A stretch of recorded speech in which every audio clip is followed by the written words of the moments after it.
ॐ नमो भगवते वासुदेवाय।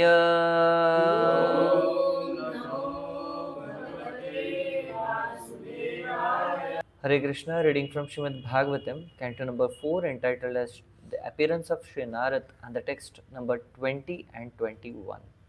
Rigvijur Samatharvakhya Vedeshchatvara Uddhrita Itihasa Puranam Cha Panchamo Veda Uchyate.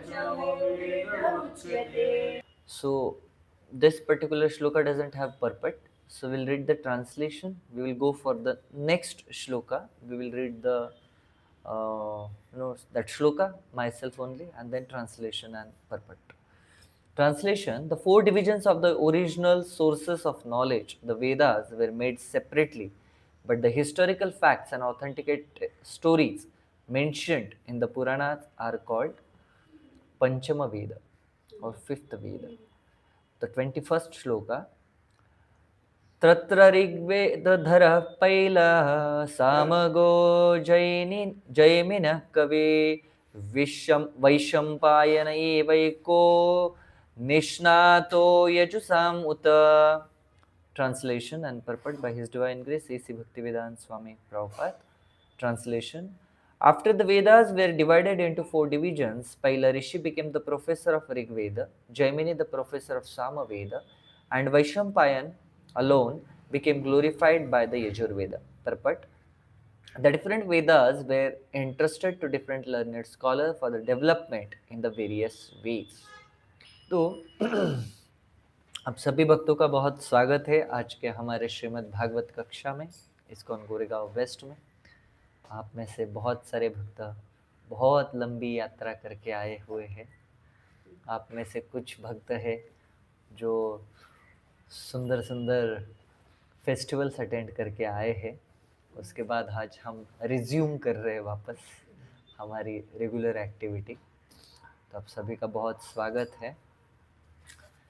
विशेषतः यहाँ पे अभी शौनक दे ऋषि जो नैमिषारण्य फॉरेस्ट में एक साथ आए, उन्होंने प्रश्न पूछा था कि व्यासदेव ने ये जो संपादन किया है श्रीमद् भागवतम का, इसकी शुरुआत कहाँ पे हुई। तो उसके संदर्भ में सुत गोस्वामी बोले कि शुकदेव गोस्वामी ने सर्वप्रथम ये संहिता, भागवत संहिता जो है, परीक्षित महाराज के लिए सर्वप्रथम बोली गई जब वो गंगा के तट पे अपना सब कुछ त्याग करके आए थे, विशेषतः अपना देह त्याग करने के लिए आए थे।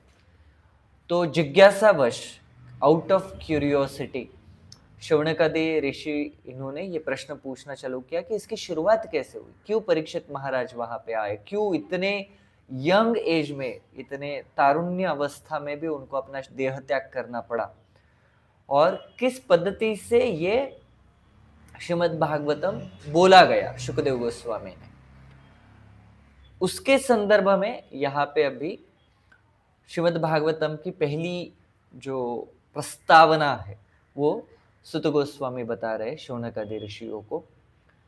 सर्वप्रथम भगवान श्री कारुणादक्षाय विष्णु, या जिनको हम महाविष्णु बोलते हैं, ये इस भौतिक जगत के क्रिएशन से पहले, इसको उत्पत्ति होने से सर्वप्रथम कारण ओशन या कारण समुद्र जो है, जो इस भौतिक दुनिया से बाहर है, वहाँ पे आराम से अपना योग निद्रा में थे। और उनका जब एक्सपेंशन हुआ विस्तारित रूप से, उनके हर एक पोर में से, घ्राणेन्द्र क्या बोलते हैं, घ्राणेन्द्र नहीं बोलते, उस जो छोटे छोटे पोर से उनके शरीर के, जिसमें से हमारा पसीना आता है, तो भगवान, हाँ रोम बोल सकते हैं उसे, उसमें से सारे यूनिवर्सेस, ब्रह्मांड बाहर आए। और उस हर एक ब्रह्मांड में कारुणादक्षाय विष्णु अपने आप को विस्तारित करके गर्भोदक्षाय विष्णु के स्वरूप में पहुंचते हैं, या वहां पे योग निद्रा में रहते हैं। जब ये ब्रह्मांड का क्रिएशन हुआ, उत्पत्ति हुई, और ब्रह्मा जी को ज्ञान की प्राप्ति करनी थी, तो वही भगवान जब अपने योग निद्रा अवस्था में केवल भगवान के स्नोरिंग से, भगवान के खर्राटे लेने मात्र से, हमारे जैसे खर्राटे वो बिल्कुल थे नहीं, ठीक है। वो खर्राटे भी संगीतमय रहते हैं, संगीत की तरह रहते हैं। तो उस खर्राटों से, केवल स्नोरिंग से भगवान के वेद की उत्पत्ति हुई, प्रथम वेद की उत्पत्ति हुई, जिसको यजुर्वेद बोला जाता है। तो भगवान का खर्राटा लेना भी इतना दिव्य और ट्रांसेंडेंटल होता है हमेशा। जब चेयर ऐसा कर सकते हैं, अदरवाइज आपका ना चेयर सीधा करते हो, नहीं तो पीठ दर्द करेगा, नहीं तो उनका।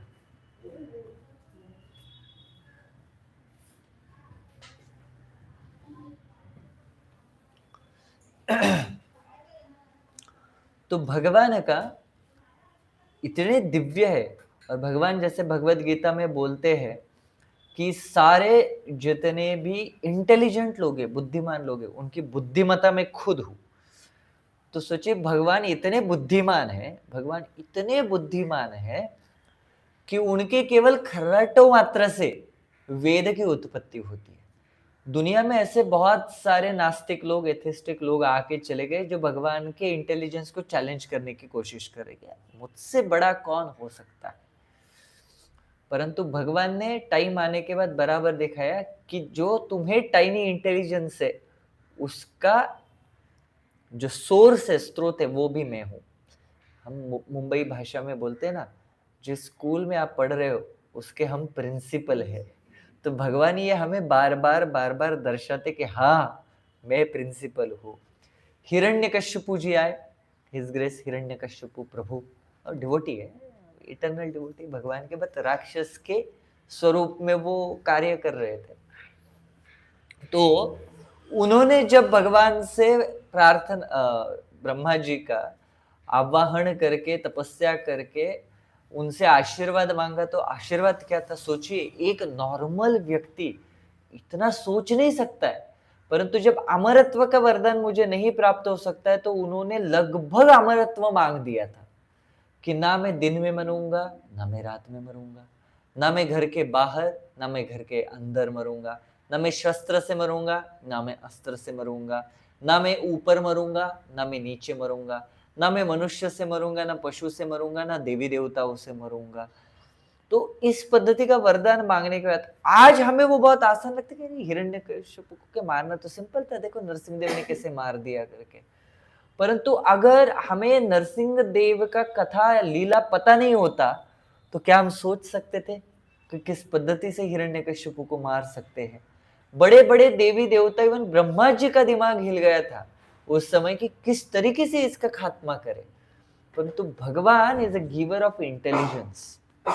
तो उस व्यक्ति जो आपको दे रहा है, इसका सपोज इस्कॉन के मंदिर में कोई व्यक्ति आता है और आपको 10,000 का दान दे के जाता है, इसका मतलब क्या है? केवल उसके पास 10,000 ही दान था और उसके पास अभी कुछ नहीं बचा है? नहीं, इसका मतलब उसके पास ऑलरेडी लाखों या करोड़ों का संपत्ति रहेगा, तभी जाके वो आपको दान दे रहा है ना। तो वैसे ही भगवान अगर हमें इंटेलिजेंस देते इस भौतिक जगत में, तो इसका मतलब भगवान के पास भर भर के बुद्धिमत्ता है, और वो बुद्धिमत्ता का प्रत्यय हमें भगवान ने बार बार प्रूफ जो है, बार बार भगवान ने हमें दिया है कि केवल उनके स्नोरिंग से, केवल उनके खर्राटों मात्र से क्या हुआ? वेदों का प्राकट्य हुआ है। तो भगवान is so intelligent, that's why never try to mess up with Krishna. कभी भी भगवान के साथ झगड़ने के लिए और लड़ाई करने के लिए या उनको चैलेंज करने के लिए कभी भी जिंदगी में जाना नहीं चाहिए, ना ही उनके भक्तों को चैलेंज करना चाहिए किसी ने। और अनगिनत लोग हैं जिन्होंने आज तक भक्तों को चैलेंज करने की कोशिश की थी। उदाहरण कोई दे सकता है यहाँ पे उदाहरण कि भक्तों को चैलेंज दिया था? प्रभुपाद को चैलेंज दिया था, ठीक है, साक्षात माया देवी ने ही दिया था, कलयुग ने ही चैलेंज दिया था, प्रभुपाद खड़ा उतरे उसके ऊपर, बराबर। कितने सारे प्रभुपाद को अड़चने आई, ऑब्स्टेकल्स आए, डेडली ऑब्स्टेकल्स, राइट। जब यहाँ से प्रभुपाद जलदूता के ऊपर आरूढ़ होके न्यूयॉर्क जाने की कोशिश कर रहे थे, हार्ट अटैक आया, सी सिकनेस आया। वहां पे जाने के बाद जो एक लड़के के साथ डेविड, नाम के लड़के के साथ शिल प्रभुपाद न्यूयॉर्क में रह रहे थे, तो एक बार नशे के हालत में आके शिल प्रभुपाद को मारने की कोशिश की उसने। तो इतने सारे इसमें से प्रभुपाद गए, परंतु सक्सेसफुल हुए। तो भक्त को चैलेंज नहीं करने का, क्योंकि उन्होंने भगवान की शरणागति ली हुई है, वो भगवान के प्रति पूर्णता समर्पित होते हैं। वो अगर एक बार ठान लेते हैं तो करके रहते हैं। ठीक है, उसके बाद और भक्तों को तकलीफ देने की कोशिश की, चैलेंज करने। अम्बरीश महाराज को दुर्वासा मुनि ने तकलीफ देने की कोशिश की, लेकिन किसके पल्ले पड़ी वो तकलीफ? खुद के। जो भक्त के लिए गड्ढा खोदने की कोशिश करेगा, वो खुद ही उस गड्ढे में जाके गिरेगा, क्योंकि भक्त अकेला नहीं रहता है, भक्त के साथ हमारे हमेशा भगवान रहते हैं। एक बहुत सुंदर सा भजन आपने बहुत बार सुना होगा, मैंने भी बहुत बार कोट किया है। हमारे साथ श्री रघुनाथ तो किस बात की चिंता हमें। तो जिस व्यक्ति के साथ रघुनाथ, गोपीनाथ साथ में रहते हैं, उस भक्त को कभी भी जीवन में किसी तकलीफ के लिए जाना नहीं पड़ता है। परंतु भगवान हमारे साथ रहेंगे कैसे? जब हम चाहेंगे कि भगवान हमारे साथ रहे, तो भक्ति के तत्वों का, प्रिंसिपल्स का, नियमों का जब तक हम पालन नहीं करते, हरिनाम जब तक नहीं करेंगे, भगवान हमारी तरफ देखेंगे नहीं। जब तक तू मेरे नाम में, मैं तेरे काम में। अगर तू अपने काम में, तो मैं अपने धाम में। Krishna will say same thing. तो इसलिए भक्तों को चैलेंज नहीं करना चाहिए। कौरवों ने भी पांडवों को चैलेंज करने की कोशिश की थी, परंतु कुरुक्षेत्र के रणभूमि के ऊपर सारे कौरव धाराशाही पड़े, गिर गए, और अंत में विजय पांडवों की हुई। यत्र योगेश्वर कृष्ण यत्र पार्थो धनुर्धर तत्र श्री विजयोर्भूति ध्रुवा नीतिर्मतिर् मम। सो जहां पे भगवान कृष्ण है और जहां पे उनके भक्त है, भक्तों के साथ भगवान का हरिनाम संकीर्तन है, परम विजयते श्री कृष्ण संकीर्तनम। तो उस जगह पे ऐश्वर्य, उस जगह पे सक्सेस, यश, और उस जगह पे आपकी रक्षा 100% होने वाली है। ये भगवान का भी खुद का वचन है, कौन्तेह प्रतिजाने में न मे भक्त्या प्रणश्यति। तो भगवान इतने इंटेलिजेंट है, इतने बुद्धिमान है कि अगर भक्तों के लिए भी तकलीफ आए तो उसको दूर कैसे करना है, वो कृष्ण को बहुत अच्छे तरीके से पता होता है। और उसी कृष्ण महाविष्णु के केवल स्नोरिंग मात्र से जो वेद बाहर आए, वही भगवान वेद व्यास के रूप में आके उस एक वेद को चारों वेद में उन्होंने डिवाइड किया। तो हमने एक परपट में देखा था शिल प्रभुपाद के पिछले, सर्वप्रथम केवल एक ही वेद था जिसका नाम था यजुर्वेद, परंतु बाद में क्या हुआ, वेद व्यास जी ने उन एक वेद को 4 वेद में डिवाइड किया। 4 वेदों का नाम क्या है? यजुर्वेद, सामवेद, अथर्ववेद और ऋग्वेद। ये 4 वेद हैं। इन चारों वेद में क्या किया, व्यासदेव जी ने उनको डिवाइड किया, उनका संकलन 4 वेदों में किया। परंतु उसके साथ ही कुछ ऐसे भी ग्रंथ है जो हमें इतिहास के बारे में, पुराण मतलब क्या, पुराण कथा मतलब जुनी कथा के बारे में जो भी ग्रंथ बताते हैं, उनको 5th वेद बोला है। रामायण, महाभारत, ये श्रीमद् भागवतम, ये 5th वेद में आता है, क्योंकि वो भगवान की लीलाओं को डिस्क्राइब करते हैं, वो भगवान की लीलाओं को हमें बताते हैं। तो भगवान कौन है, कैसे भगवान क्या करते हैं, विशेषता भगवान का पोषण तत्व जो है श्रीमद् भागवतम है, इसमें हर एक ग्रंथ 10 चीजों से डील करता है, 10 तत्वों से डील करता है। कौन सा? अत्र सर्ग विसर्गश्च स्थानम पोषण मूतया मन्वंतरीशानुकथा निरोधो मुक्तिराश्रया। सो ये 10 चीजें हैं जो ग्रंथों में आती है। सर्ग क्रिएशन, विसर्ग सेकेंडरी क्रिएशन, सर्ग विसर्ग, अत्र सर्ग विसर्गश्च स्थानम, ये भौतिक जगत क्या है, कैसा है, कैसे फंक्शन करता है। पोषण, भगवान अपने भक्तों का पोषण लालन पालन कैसे करते हैं। ऊतया, ऊत मतलब इंस्पिरेशन, प्रेरणा आपको जो मिलती है, या ये कार्य करने के लिए मुझे किस जगह से काइंड ऑफ या inspiration only we can say it, वो मिलता है, वो होता है उति। मतलब उसके लिए कैटलिस्ट की तरह आपको एक कार्य करने के लिए कैसा ये लगता है ना पीछे से एक क्या बोलते हैं सपोर्ट, या उति को एग्जैक्ट वर्ड है या push, not inertia. I'm finding for that one particular word, but I forgot that word actually. Uti means, yeah, kind of a motivation is required for you. It's like अंदर से आता है yes, I will do this. मूतया ऊतया, हाँ, मनवंतर, different different मनवंतरस वो भी discuss किए गए। ईशानु कथा, भगवान की कथाएं, जैसे दशम स्कंद में और बाकी जगहों पे भी भगवान की कथाएं आती है। तो उसमें से जो पोषण है, भगवान भक्तों का पोषण किस पद्धति से करते हैं, वो विशेषता उनके लीलाओं से हमें पता चलता है। और वो पोषण की वजह से भक्तगण जो है उनको भक्ति में आगे बढ़ने के लिए प्रेरणा मिलती है। इसलिए महाभारत, रामायण और श्रीमद् भागवतम को 5th वेद बोला गया है। तो इनका कंपाइलेशन भी श्रील व्यासदेव जी ने किया। विशेषता श्रील प्रभुपाद यहाँ पे आखिरी में अपने 21st जो श्लोका है, 21वें श्लोका के परपट में बोलते ही हैज गिवन कि क्यों व्यासदेव जी ने उन चारों को अलग अलग करके अपने 4 शिष्यों को वो दिया, 4 वेद क्यों दिया। तो श्रील प्रभुपाद परपट में क्या बोलते हैं, डेवलपमेंट इन वेरियस वेज। एक परफेक्ट लीडर जो रहता है वो कभी भी पूरा का पूरा ज्ञान अपने पास नहीं रखता है। वो विशेषतः अपने नीचे जो साथ में काम करने वाले लोग हैं या उनके सहायक लोग जो है उनमें उस ज्ञान को वितरित कर देते हैं ताकि विशेषतः वो ज्ञान का डेवलपमेंट हो। एक सेवा, अगर एक ही व्यक्ति बहुत सारी सेवाएं एक साथ करने की कोशिश करता है तो बहुत मुश्किल होता है। कितना देखेगा एक व्यक्ति, प्रसाद भी देखेगा, लेक्चर भी देखेगा, ड्रेसिंग भी देखेगा, डेकोरेशन भी देखेगा, अभिषेक भी देखेगा, क्लीनिंग भी देखेगा।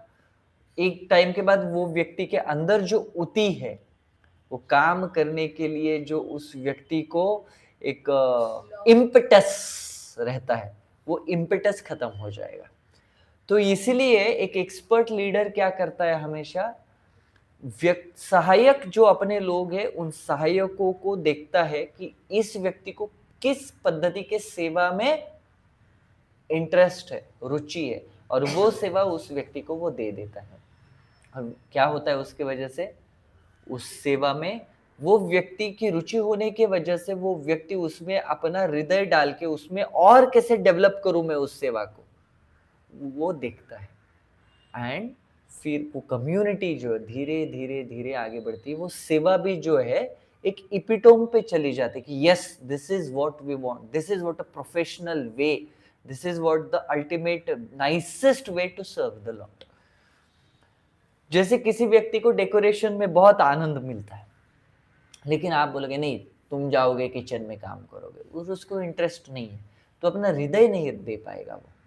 ऑफ कोर्स 3 टाइप की सेवाएं रहती है इस विशेषता, जब भगवान के लिए हम सेवा करते हैं। पहले टाइप की सेवा रहती है जो हमें पसंद है और हमें करने की इच्छा है।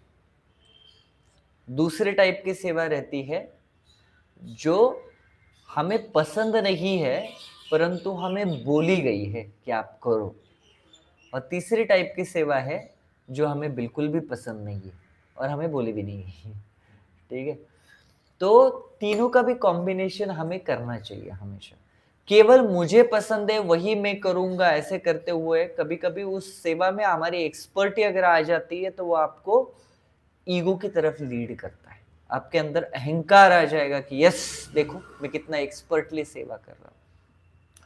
दूसरी चीज है, कभी कभी अथॉरिटीज हमें इस वजह से कुछ सेवाएं बोलती है जिसमें हमें इंटरेस्ट नहीं है, परंतु वो सेवा करने के लिए शायद से वो हमें समझते कि हम उसके पात्र हैं या हम उसे अच्छे से कर सकते हैं। या फिर कभी कभी उस सेवा को अच्छे से करने के लिए कोई व्यक्ति नहीं मिलता है, तो you are the best option, इसलिए वो आपको दी जाती है। तो ऐसी सेवा भी करनी चाहिए, क्योंकि पता चलता है कि कुछ समय के बाद उसमें अनुभव लेते हुए आपको उसमें शायद से इंटरेस्ट भी जागृत हो सकता है और आप उसमें एक्सपर्ट भी बन सकते हैं। तीसरी पद्धति की सेवा है कि आपको बिल्कुल भी पसंद नहीं है, परंतु उसको हमें करना चाहिए, ताकि हमारे अंदर नम्रता बनी रहेगी, क्योंकि हृदय नहीं जाएगा उसमें, केवल अच्छी सेवाएं करते रहेंगे तो प्राइड आएगा। उसके लिए अपोजिट सेवा भी करनी चाहिए, जिसकी वजह से हम अपने अहंकार को थोड़ा सा शांत करके रखें। तो अलग अलग सेवाएं इसी पद्धति से लोगों को या भक्तों को दी जाती है, ताकि उस सेवा में हम अपना हृदय रख के उसको ऊपर बढ़ाएं। तो आप में से कभी किसी को गार्लैंड बनाने की सेवा दी जाए, तो what is the best way I can do for it for Krishna, because केवल वो जो सुई है, उस सुई के अंदर धागा पिरोना भी, वो धागा पिरोने से भी आप अपना जो भगवान के प्रति भाव है वो भगवान को अर्पित कर सकते। कृष्णा हर एक एक्टिविटी के अंदर का भाव देखते, चाहे वो कितनी भी इनसिग्निफिकेंट क्यों ना रहे। अगर हम अपना हृदय से वो सेवा कर रहे हैं और भगवान को अर्पित कर रहे हैं, Krishna will be very happy. दुखी कृष्णदास क्या करते थे? वो कुछ नहीं करते थे। दुखी कुछ नहीं करती थी वो। केवल उन्होंने क्या किया था, श्री चैतन्य महाप्रभु का जब महाप्रकाश लीला के बाद अभिषेक हो रहा था, वो अभिषेक कहां पे हो रहा था? श्रीवास आंगन के पास में हो रहा था, और दुखी कहां पे थी? गंगा के किनारे थी, और वहां से केवल गंगा से किनारे से घट भर के वो सामने वाले भक्त को दे रही थी, क्योंकि वो चैन बना रही थी। श्री चैतन्य महाप्रभु को वो दिखाई भी नहीं दे रही थी कि वो कहां पे, क्योंकि वो शिवास आंगन के पास में बैठे हुए थे। परंतु फिर भी श्री चैतन्य महाप्रभु, क्योंकि वो भगवान है और हर एक के हृदय में परमात्मा के स्वरूप में है, तो उन्होंने केवल भाव देखा, उस भाव से रेसिप्रोकेट किया। शुक्लांबर ब्रह्मचारी, उनका व्यवसाय क्या था? केले के पत्ते बेचना। अभी बंगाल जहां पे केले भर भर के आते हर एक के घर में, कौन केले के पत्ते खरीदेगा? मुंबई थोड़ी था कि जहां पे केले के पत्ते भी खरीदना पड़ता है। बंगाल में ऐसे जाओ, घर के सामने केले का पत्ता तोड़ के लेके आओ, हर एक के घर में केले के पत्ते आते हैं, हर एक के घर में राइस उगता है, हर एक के घर में जलेर फल भी उगता है। यू नो जलेर फल? Oh my God, in Bengal they like this kind of sabzi very nice, which is made up of jaleer phal. Jaleer phal is मछली। जलेर फल, जल का फल, मछली। हरे कृष्णा। तो शुक्लांबर ब्रह्मचारी वो भी 10 पैसा भी नहीं उस समय, 10 पैसा भी बहुत ज्यादा रहेगा, इनसिग्निफिकेंट अमाउंट में शुक्लांबर ब्रह्मचारी वो केले के पत्ते बेचते थे। लेकिन परंतु दिन के आखिरी में जितना भी उनको एक आना भी मिलता होगा, उसमें से आधा वो गंगा माई की सेवा के लिए इस्तेमाल करते थे। पहनने के लिए कपड़े नहीं थे, रहने के लिए घर नहीं था, केवल एक टूटा फूटा सा उनके पास लोटा था, इतनी उनकी संपत्ति थी। उनके जो कपड़े हैं उसको गांठ मार के पहनते थे, फिर भी गंगा माता की सेवा जरूर करते थे। तो ऐसे शुक्लांबर ब्रह्मचारी जो कुछ भी दान नहीं दे सकते, कुछ भी नहीं कर सकते, केवल उनके गंगा माता के प्रति जो भावना है सेवा करने का और भगवान के प्रति, उससे श्री चैतन्य महाप्रभु खुश होकर उनको श्री राधा कृष्ण का दर्शन दिखाया, कृष्ण बलराम का दर्शन दिलाया उनको। तो भगवान भाव के भूखे होते हैं। तो इसलिए एक साधारण से व्यक्ति, भले उसके पास कोई एक्सपर्ट ही नहीं है, उसको किसी सेवा में एक्सपर्ट नहीं बन सकता है, ना वो लेक्चर दे सकता है, ना वो पढ़ सकता है, ना वो संस्कृत श्लोका बोल सकता है, ना वो ड्रेसिंग कर सकता है, ना वो कुकिंग कर सकता है, परंतु केवल एक छोटी सी सेवा मिली है। क्या? ये लो, मुझे सुई में धागा पिरो के दो, क्योंकि आपकी आंखें अच्छी है। केवल उसने वो भी भावन पूर्ण किया, तो भी भगवान उसके साथ वैसा ही रेसिप्रोकेट करेंगे जैसा एक वो बिग मैनेजर के साथ कर सकते हैं। भावक ग्राही जनार्दन। तो इसलिए हम में से अगर किसी को भी गार्लैंड बनाने की सेवा मिलती, तो that every flower, my spiritual master says that every flower should be considered as an offering to Krishna, and we should offer it with our heart. जब उनको हम प्लक करते हैं, प्लक करके उस धागे में पिरोते हैं, That's our devotion to the Lord Krishna. That flower becomes the personification of a devotion of that devotee. And Krishna जब उस गार्लैंड को पहनते हैं तब वो भक्तों का डिवोशन उन्होंने पहना हुआ रहता है. फिजिकली वो गार्लैंड शाम तक तो विल्ट हो जाएगा, शाम तक सूख जाएगा, परंतु उसमें से जो भाव भगवान ने अपने हृदय में लिया है, Krishna will be very happy with that भाव.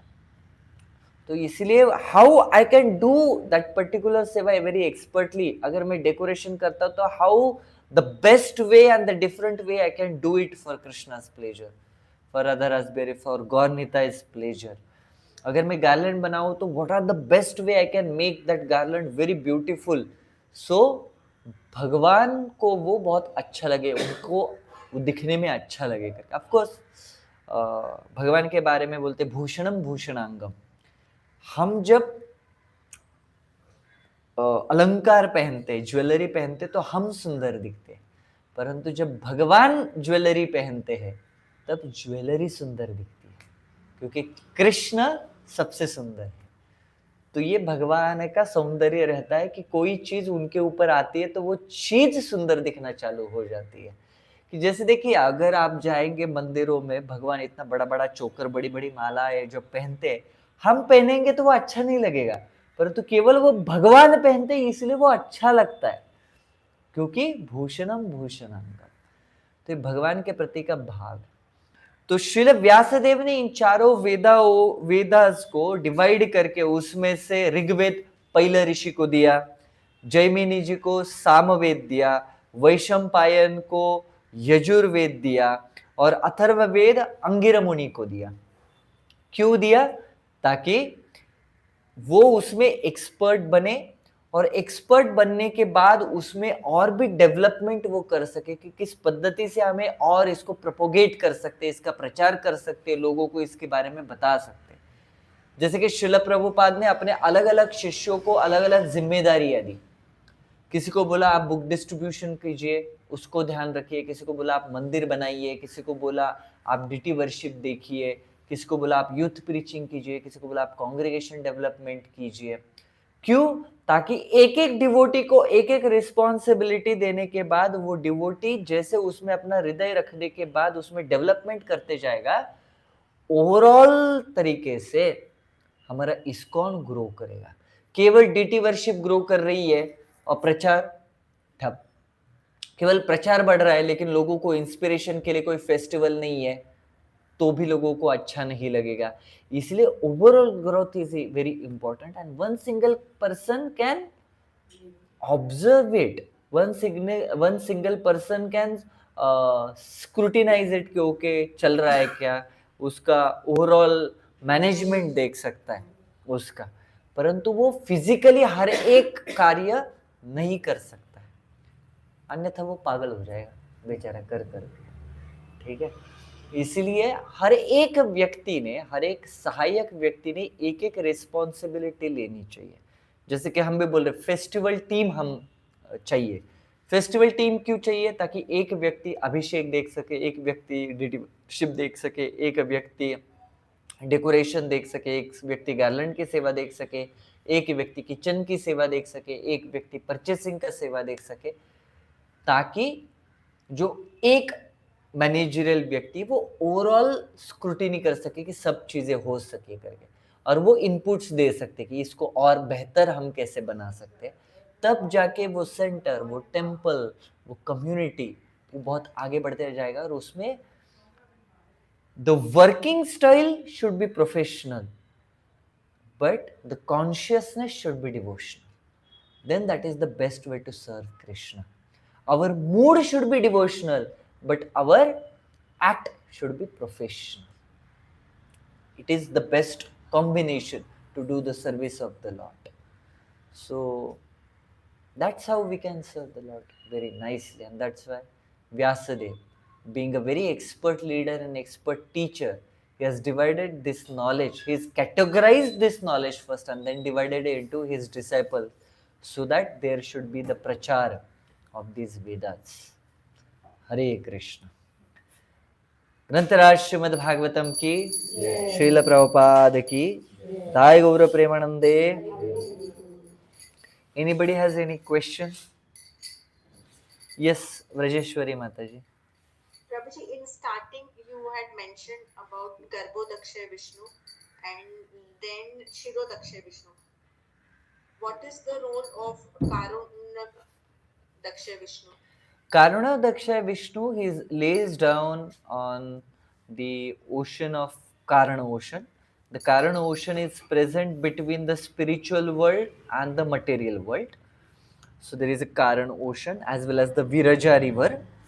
So Karunadakshay Vishnu, Karana means reason. He becomes a reason or a Karan for this material world.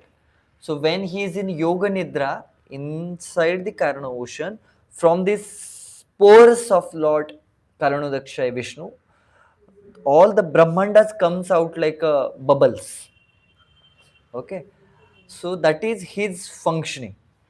That the creation of all the Brahmandas with his every breath, crores and crores of Brahmandas comes out and crores and crores of Brahmandas goes inside. Karunadakshay Vishnu is also known as Mahavishnu. From him other Vishnus comes. The Garbhodakshay Vishnu and Kshirodakshay Vishnu comes from Karunadakshay Vishnu. Okay? No, Prabhuji, I did not still understand. There are three Vishnus. Okay? The first is Karunadakshay. Okay? Second one is Garbhodakshay. Third one is Kshirodakshay. Karunadakshay Vishnu is responsible for the creation of all the Brahmandas. He stays in Karana ocean. Karana ocean or causal ocean. Okay, it is out of this material world. This Brahmanda, it is out of, he stays out of this Brahmanda. Okay. Now, after creation of Brahmanda, that bubble in which now the creation is going to happen, the same Karunadakshay Vishnu, he expand himself and enter into Brahmanda, and right now Brahma Anda means egg of Brahmanda. So that's why now he is entering into that, and with his sweat, he fills a Brahmanda with half with his sweat, water, and he lies down on the Ananta Shesha inside that water, and he is inside the egg. That's why it's called as Garbhodakshay Vishnu. Garbhodaka, Garbha ke andar hai. That's why Garbhodakshay Vishnu. Now this same Garbhodakshay Vishnu, he expand himself and stays in a Vaikuntha planet inside the Brahmanda. There is one more Vaikuntha planet above the Satyalok, above the Brahmalok. Okay, so we say Dhruva Tara, pole star. That pole star is also part of, half of the part is a Vaikuntha and half of the part is Dhruva planet. Okay, so in that planet, whenever demigods, they have certain kind of problems, they go to the Kshirodakshay, that milk ocean, and pray to the Lord. So that is on that planet where milk ocean is present. So this Garbhodakshay Vishnu expands himself into another Vishnu, and he stays in that milk ocean which is above the Satyalok, and that's why he's called as Kshirodakshay Vishnu. Kshira means what? Doodh. So he stays in the Doodh planet, milk ocean, that's why it's called as Kshirodakshay Vishnu. And the self same Kshirodakshay Vishnu is in the Paramatma form in our each and every living entity's heart. Understood? Understood. But actual form of the universes, they come from Mahavishnu or Karunadakshay Vishnu. Yes. Okay. Hare Krishna. Hare